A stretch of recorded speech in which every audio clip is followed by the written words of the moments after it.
If there's a fight, I'm on this side. Welcome to First Parish.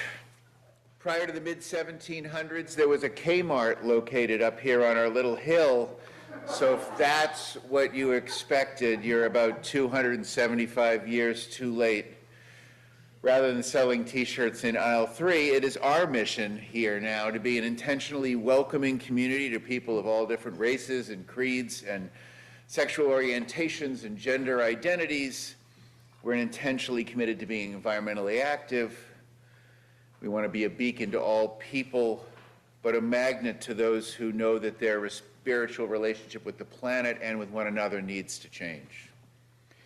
We like to see our acts here in worship and out in the community as an effort to build the world that should be rather than the world that is. So, we have a few announcements. We have Memorial Day coming up, and I kind of assume that's going to rally our attention, right? Are we rallying? Barbara, is everybody rallied? You don't seem convinced.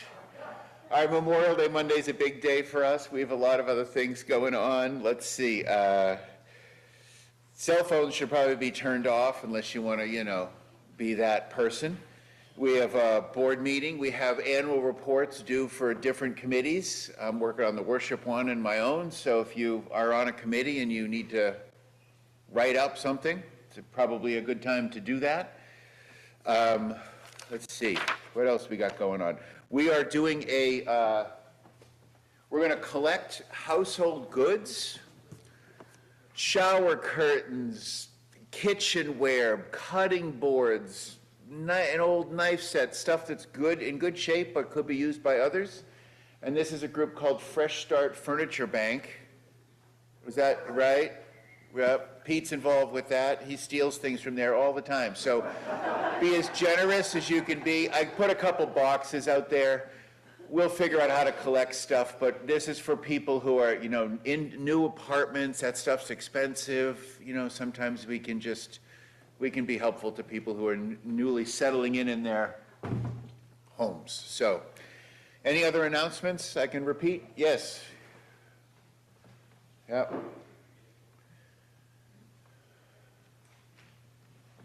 Caroline walks slowly to the microphone, yes. Turns it on. No. It's on. Yes. On? Yes. Okay, so on the 23rd and the 24th here, on the 25th we're having a fair.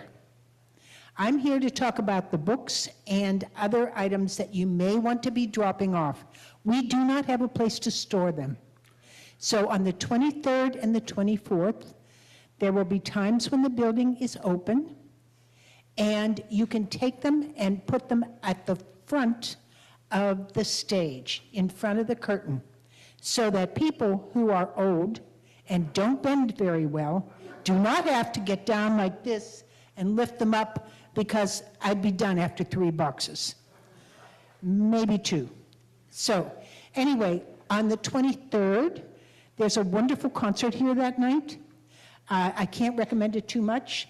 And if you are interested, if you're going to that, the building will be open. Feel free to go in. And on the 24th, there's church.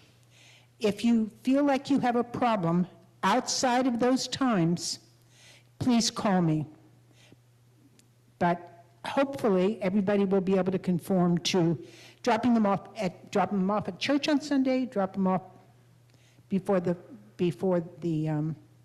and while we're setting up for this concert, you're free, that'll be open. So that's it. Questions? No. Thanks. Great. Anybody else? All right.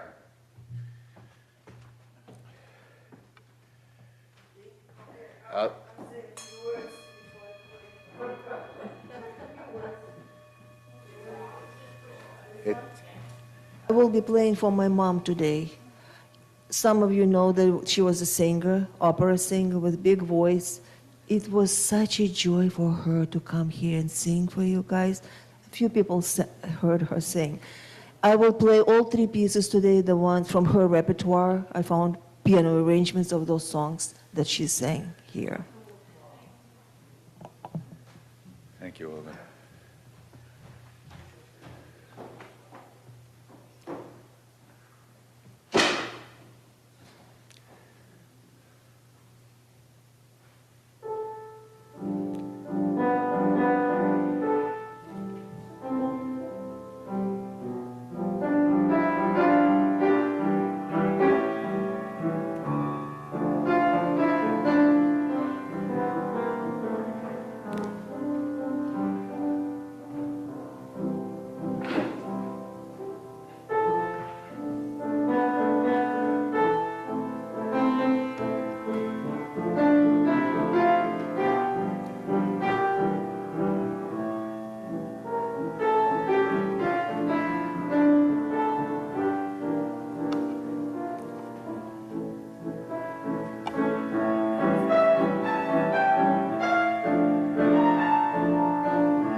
Lisa's going to light our chalice for us with these words. We light this chalice flame, symbol of our liberating faith. May its light make visible what is hidden from our view, the fragility beyond the wall of arrogance, the tender longing behind the brusque exterior, and the beauty that lies just under the surface of all life. May it be revealed. Thanks. Today's Mother's Day. For most, it's a fun spring day to pay attention to Mom, pamper her a little bit maybe. Of course, for many, today brings up painful feelings. Many of us have less than ideal relationships with our parents, or fertility itself, quite simply, are going through hard times with their own sons, daughters, mothers. So it's always not a fun day, but not always. We feel you if that's where you're at. Probably all of us are somewhere in the middle, glorifying our mothers, being, it's somewhere usually in the middle. Our relationships are loaded, almost all of them are. But avoiding the messiness of a topic is dangerous church precedent. I think we head into that territory. And even if a few of us have perfectly Hallmark-like relationships with our mothers, I think it's healthy, primeval to stop and honor what mothers do, and with a flavor of what mine did for me, that's what we'll do today. But our opening hymn is number 38, Morning Has Broken, or as many people who had too much fun on Saturday night might think, morning is broken. Number 38, Standing as You Are Willing or Able, standing in spirit, if not body.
Farjion wrote that song, but I think everyone thinks it's Cat Stevens, right?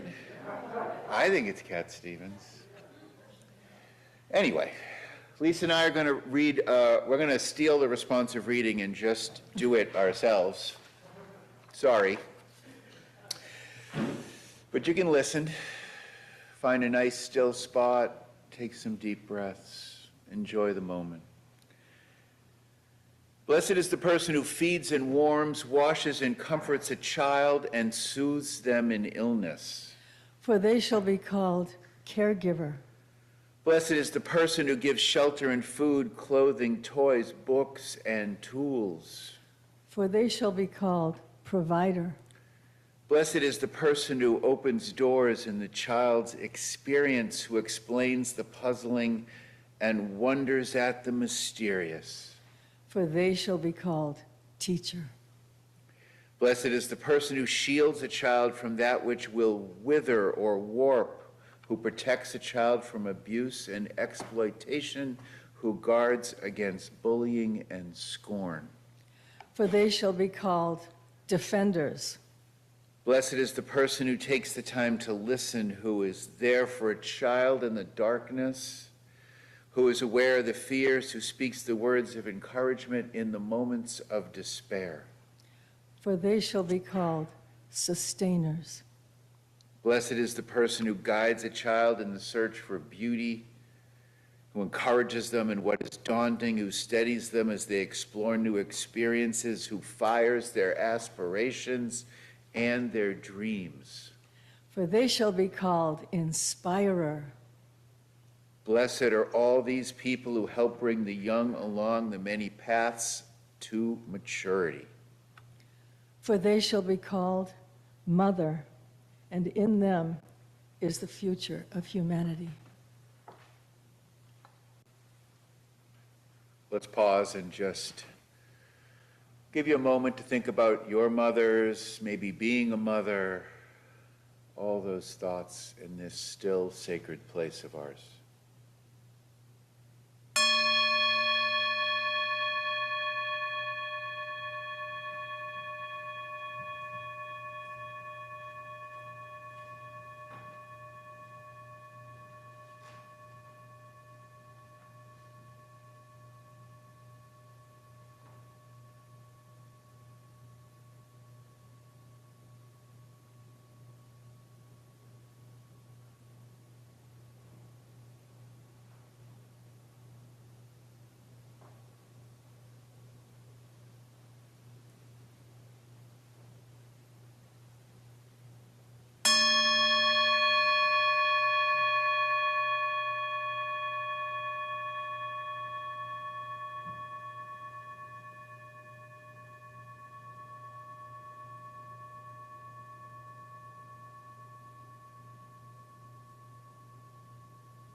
Church at its best is that place where the deeply personal meets the collective, isn't it?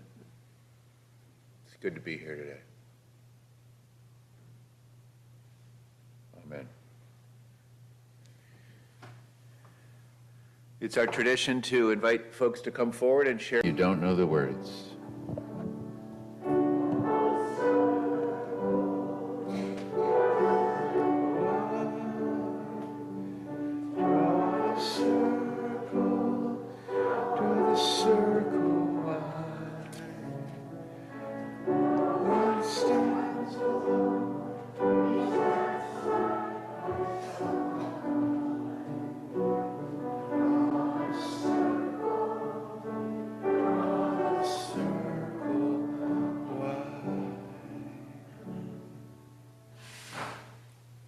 Such a pretty little song.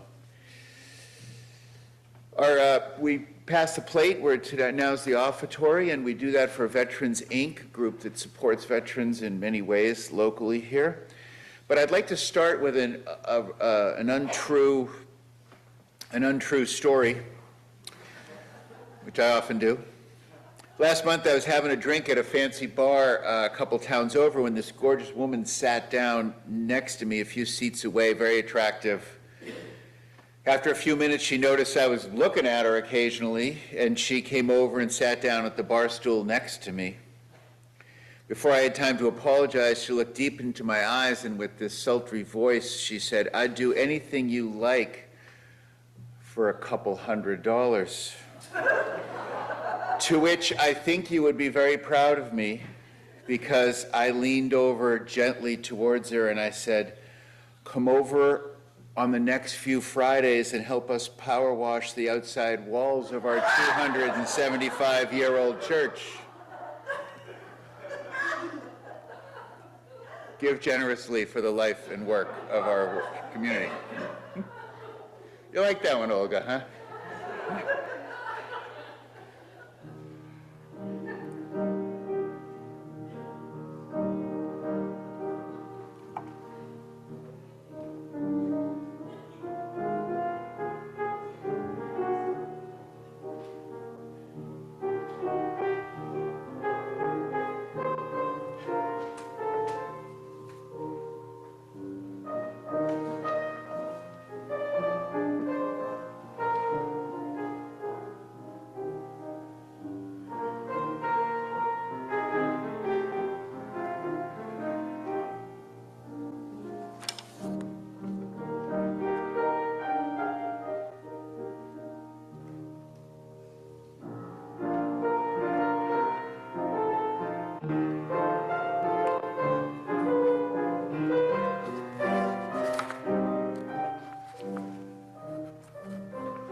I'd like to invite up some of the mothers who are going to share some words with us, a piece from Anna Quinlan. But I'm going to start that by saying that I've never been a parent, but in the summer into the fall of 2000, I moved to Chicago, and I took on, in addition to my job as an intern there, I took on the job of being the janitor or the security guard at a church in Chicago, and the janitor's kid would play and we would do fun things, and you can see a picture of her in the order of service there. That's the two of us at dinner in the second page there.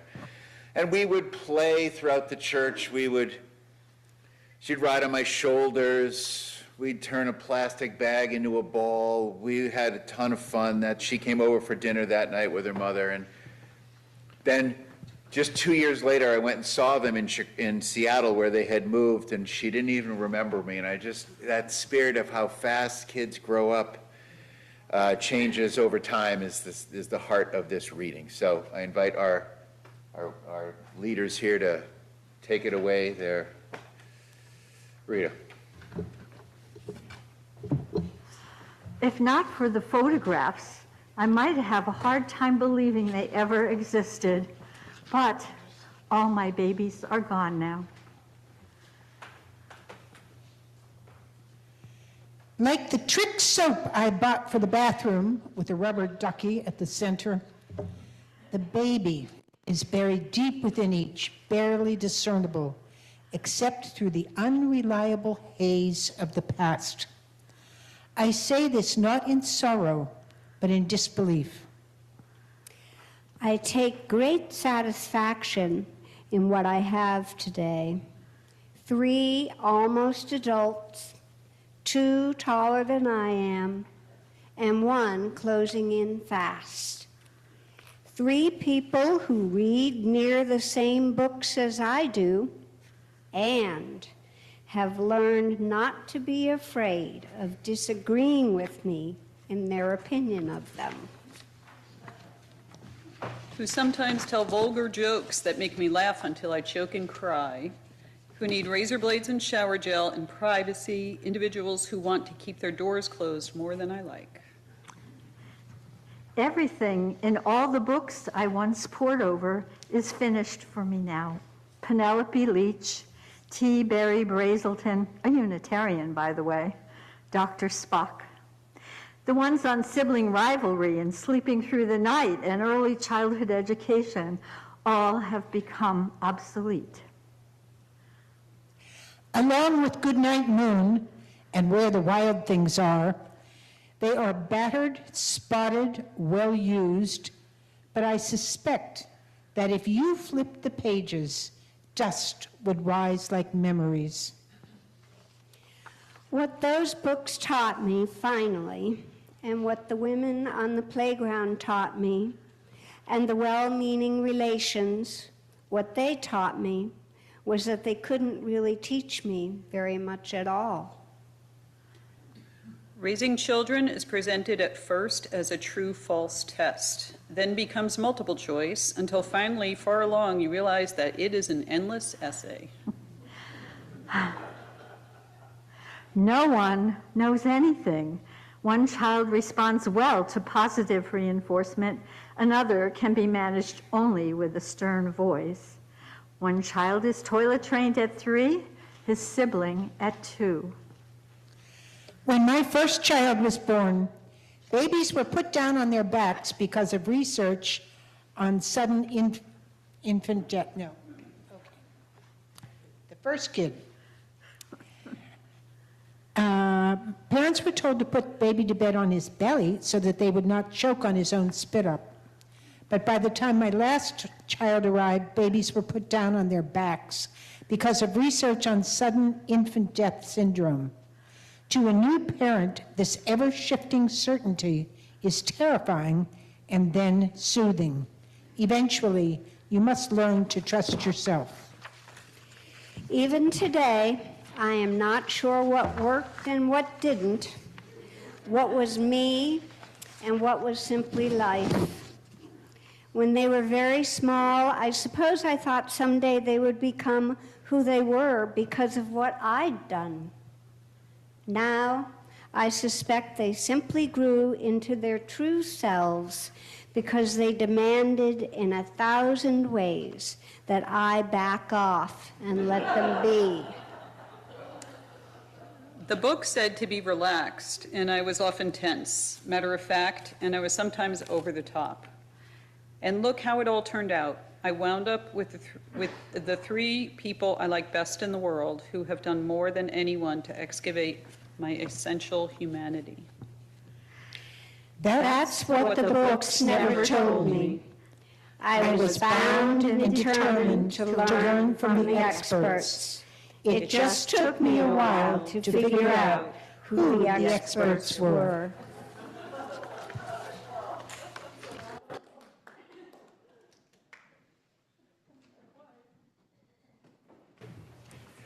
And now our choir anthem, and the only church in New England playing Elvis Presley today.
Elvis has not left the building.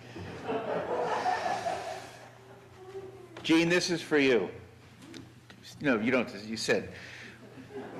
Just because of the peace thing, we should know that the two credited inventors of Mother's Day were a Unitarian woman named Julia Ward Howe.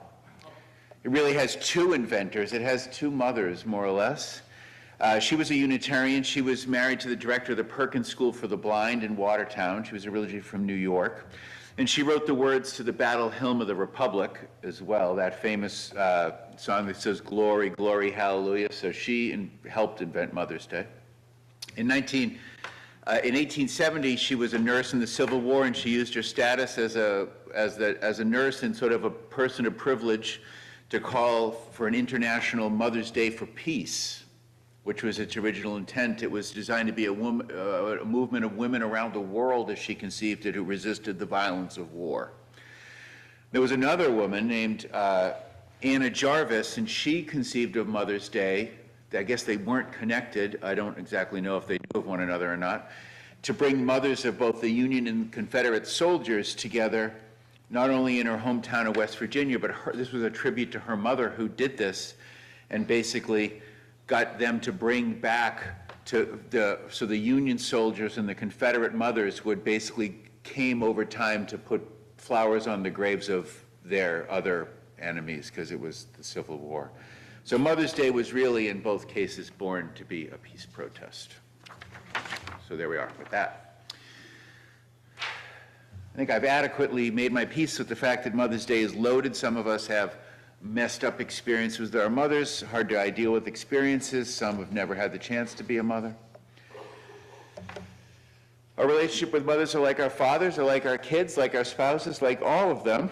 Hell, if there was a day when we celebrated our relationships with ourselves, it would be complicated. All true. Here's just a moment on the other side of that story. So often, not always, but often, so often to the fact that it's built into the way we think about how the world works, mothers are expected to do this crazy thing that's driven out of sort of biology mixed in with love and do amazing things for their kids. Across the animal kingdom too, right? It's out of that love that Moses' mom, born a Jew as the mythic story suggests in Egypt, took her baby boy down to the river, knowing they were going to kill all these kids, put the kid in a reed basket, as you might remember from childhood stories, floats Moses downstream, and then talks her way into becoming a wet nurse for her own kid among the Egyptians. That's a story. It's the same kind of mother's love that caused a mother's hen in the middle of a fast-burning barn fire to literally put her chick under her, sit on her, as the fire raged over, essentially killing her but saving the little chick's life as they went through the rubble later on. Crazy, right? That motherly instinct, crazy. It's the moment we stop and we honor that the built into our biology is the truth that in motherhood we find a place where survival meets love. That's the message of the sermon. You can doze off if you want.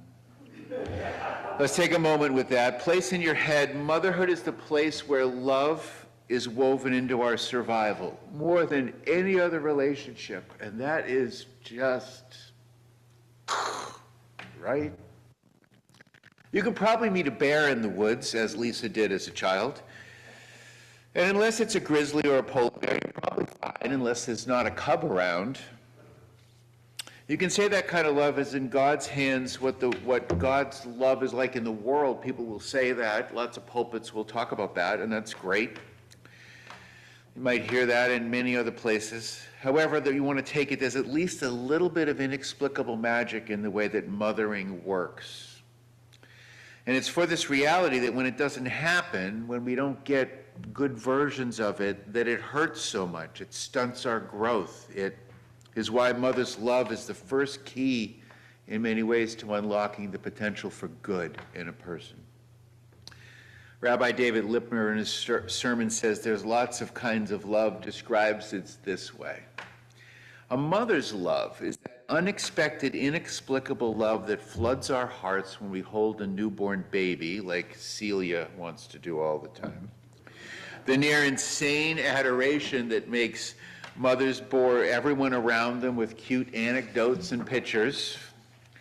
That urge to protect and defend, that powerful bond that holds us to our children even in the years when they scream at us and slam doors in our face. But in most cases, people never give up on them. My mother died of cancer in 2015, and I wrote much of her eulogy with her barely alive, laying next to me on the couch, dying of cancer. Hardly fun. In hindsight, though, I'm grateful for a front row seat to her failing and watching her fight through chemo, and then for a brief week or two fearing some results, which were as bad as we feared, and then preparing for her death, and then clearing out the entire house we all grew up in was really all I did for most of a year. It was a blessing to give back to someone who was a rock for my brothers and I as kids, and for me, she was my housemate for about half my adult life. I stayed and returned home so much and for so long because it worked, because it was convenient for both of us, because I loved her, because it just made sense. We treated each other with great loyalty, she and I, but rarely as tenderly as I would like to say that I did to her, at least. And I think that's true for her relationships with my brothers, too. And although at the end we sort of did share that we loved one another and did so more and more as time passed, probably the greatest gift we gave each other is we were able to take each other for granted. I wouldn't have it any other way. Motherhood and childhood is best when that love is assumed, probably inevitably taken a little bit for granted, and then in moments appreciated for how amazing it really is and how essential. Being able to be taken for granted is the greatest gift you can give someone. Throughout most of my childhood, my mother was the only woman out on a banging, clanging machine room floor doing the best she could to stabilize her life and her 3 boys after my father left. And when I think about my mom, I tend to think about priorities and place. In my life, my mom was, among many commitments, my number 1 priority. And that is so fundamentally easy to say because my brothers and I were her number 1 priority. I remember a few warm moments when she was sick, walking into the bathroom in the middle of the night in this sort of walk when she wasn't really strong enough to stand. It looked like a slow dance. And the hard truth of life, not to sadden everyone, is that life outgrows us all, and in a few short days, short of 11 years ago, my mom died at 76. Not tragically young, but too young. And biological life, just as easily as it could not have led to me. I think many of us can easily see how our parents probably shouldn't have been together. I'm not an unintended pregnancy. I'm not the kind of mistake that brought me that blessing in life I was planned for. I'm a mistake because my parents probably shouldn't have been together. I see them in my mind as a young couple, as someone who marries people. I see them in so many ways a good fit, in so many ways, so many quiet, hidden ways that would not have immediately showed up, that showed that they were a bad fit for being together. And I think sometimes when I'm meeting a young couple who wants to be married, I wonder if my parents came to me when they were 25 and 26 years old and they wanted to get married, would I do it? Probably to certainly yes. They would have met the criteria. They'd been together for 5 years. They would have spoken of having the same dreams and visions. Hell, they were second cousins. So yes. But what if they came to me and tell me all that would be? My brothers came 2 years, a year and a half, and then 4 years after me. They built a house together, and then my mother was the bookkeeper for my dad's risky new business. You should feel free to just wander off and reflect on your own mothers here if you want. Truthfully, it was a mistake that my parents ever made it as long as they did. Had they used the strict, arguably brutal criteria for partnering and breeding that I have, I wouldn't be here. And my brothers are the same. And I'm kind of fond of them and of living. So what part of what I see mothers and fathers and like them doing when they make the choice to have a child, whether they know it or not, is to invite the opportunity for chaos into their lives. They invited chaos into their lives just like your mother did. And for just a moment, regardless of your relationship with your mom, I want you to be grateful for the most basic thing she did. She brought you life. And only mothers can bring you life.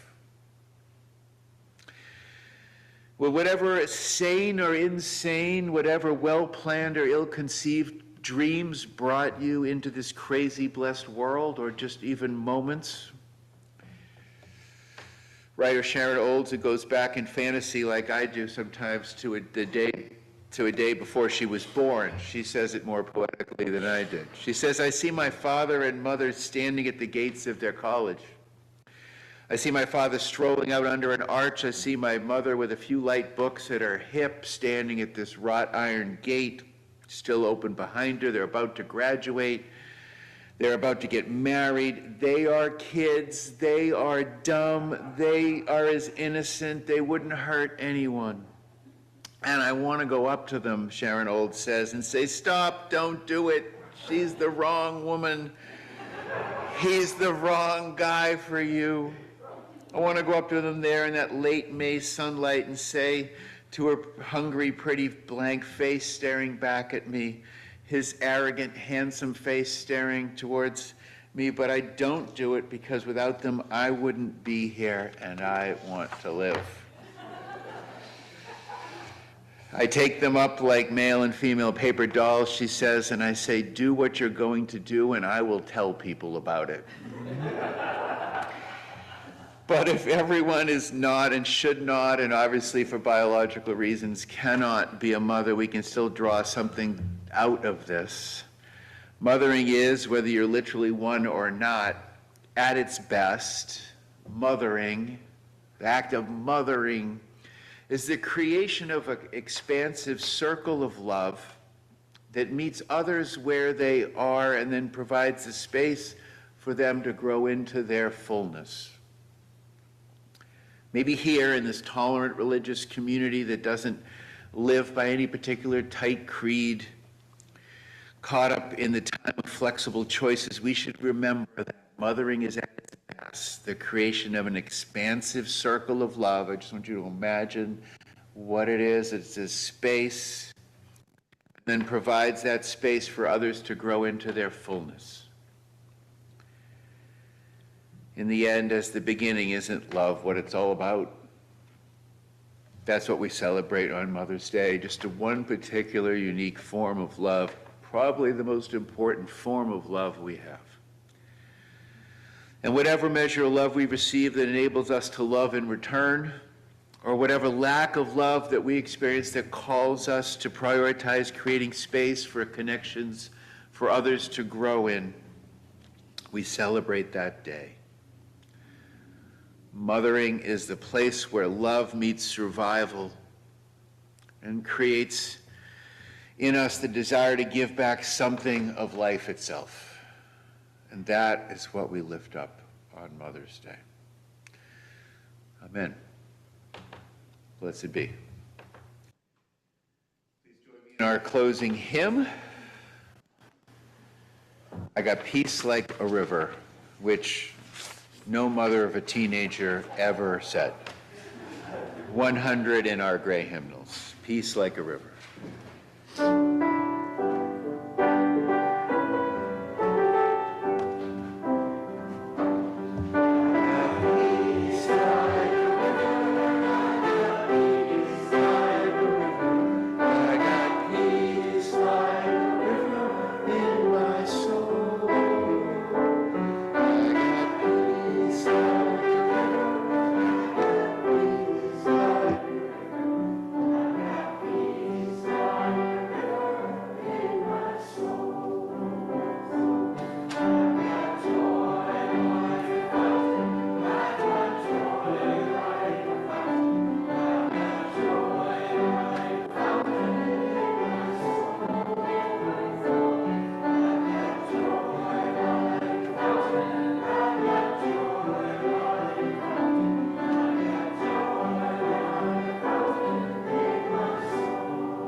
Our closing words today are by F. Scott Peck from The Road Less Traveled.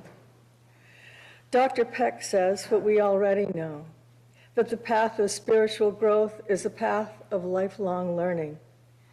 If this path is followed long and earnestly enough, the pieces of knowledge begin to fall into place. Gradually, things begin to make sense. There are blind alleys, sure there are, disappointments, and concepts arrived at only to be later discarded. But gradually, it is possible for us to come to a deeper and deeper understanding of what our existence is all about. And gradually, we come to the place where we actually know what we're doing. We can come to the power. Amen.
Please join us for coffee hour next door, and